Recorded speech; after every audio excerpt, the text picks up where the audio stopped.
नज़र तो US election पे कल है और परसों तक रात के बाद से आउटकम आना हमारे लिए सुबह आना शुरू होगा। हमें 9 तारीख को पता चलेगा, लेकिन रिजल्ट असली रिजल्ट वहीं पे है। लेकिन चूंकि नंबर्स आए हैं तो उसकी चर्चा करनी चाहिए। कल जब यूएस के जॉब डेटा का नंबर आया था तो उससे पहले मार्केट 500 पॉइंट ऊपर था, फिर नंबर आया तो 500 पॉइंट नीचे और फिर 400 पॉइंट ऊपर। तो इस तरीके से काफ़ी वोलेटाइल सेशन था, लेकिन फाइनली जो है ग्रीन में क्लोज हुआ। नंबर कितना आया है? 2,61,000 और अनुमान था कि 2 लाख आना चाहिए। पिछली बार जो है काफ़ी बड़ा नंबर था, तो लोगों को लग रहा था कि जो कम होगा तो 2 लाख के आसपास आना चाहिए, लेकिन 2,61,000 आया है।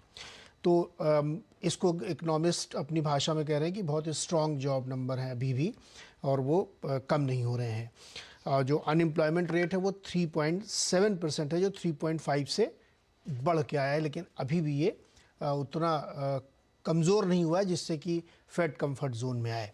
तो इसको दो तरह से लोगों ने देखा, इसीलिए मार्केट में इतनी बड़ी वॉलेटिलिटी, मतलब 1 घंटे के अंदर 1000 पॉइंट के ऊपर नीचे हो गया। अब इसको इंटरप्रिटेशन इसी को कर लेते हैं इसलिए क्योंकि इसी से अंदाज़ा लगेगा। तो जॉब ग्रोथ या जॉब डेटा के अंदर जो वेज हाइक है आर्ली, लास्ट मंथ वाली थी 5% की, इस बार आई है 4.73%। तो इससे ये अनुमान लगता है कि अभी भी उतना कमज़ोर नंबर नहीं है, लेकिन हाँ धीरे धीरे नंबर्स नीचे जा रहे हैं, यानी जॉब की जो ओपनिंग्स हैं वो भी थोड़ी सी कम हो रही हैं और आर्ली वेज ग्रोथ भी थोड़ी कम हो रही है, लेकिन कंफर्ट जोन से अभी दूर है। तो इसको मार्केट ने पॉजिटिव लिया। दूसरा इन्फ्लेशन नंबर 10 तारीख को आएंगे, वो भी घट के 8% के आसपास आने का अनुमान है, 8.2 से घट के आएंगे। हालांकि किस तरीके से बढ़ के आते नंबर ये प्रेडिक्ट करना मुश्किल, लेकिन जैसे कि 2 लाख अनुमान था, 260 है, अब 8% के सामने कितना आता है। लेकिन मार्केट इसको क्यों पॉजिटिव ले रहा है ये जानना जरूरी है। देखिए, यूएस की सबसे बड़ी जो घटना इस वक्त होने वाली है वो वहाँ के इलेक्शंस हैं, और इलेक्शंस में बहुत बड़ा चेंज होगा, क्योंकि अगर दोनों हाउसेस का कंट्रोल बदल जाता है या इधर उधर हो जाता है, 50-50% हो जाता है, तो वो मार्केट लाइक करता है। इसलिए कह रहा हूँ कि एक ऐसे आपको मज़ेदार हिस्टोरिकल आंकड़े से समझाता हूँ कि जब भी ऐसा हुआ है कि जो प्रेसिडेंट है वो डेमोक्रेट्स के हैं और हाउसेस बटे हुए हैं, एक हाउस इनके पास है, एक हाउस उनके पास है, तो S&P 500 ने करीब 17% का एनुअलाइज रिटर्न दिया है। 9 बार ऐसा हिस्ट्री में हुआ है।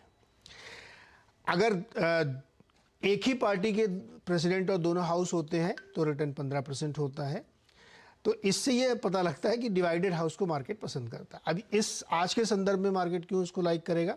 क्योंकि उनको ये लगता है कि ये जो लेफ्ट लीनिंग गवर्नमेंट है बाइडेन की, ये ऑयल कंपनीज़ के ऊपर खूब विंडफॉल टैक्स लगा देंगे, बहुत सारी ऐसी स्कीम्स चला रखी हैं जिससे फिस्कल डेफिसिट या डेट बढ़ रहा है उस पर रोक लगेगी।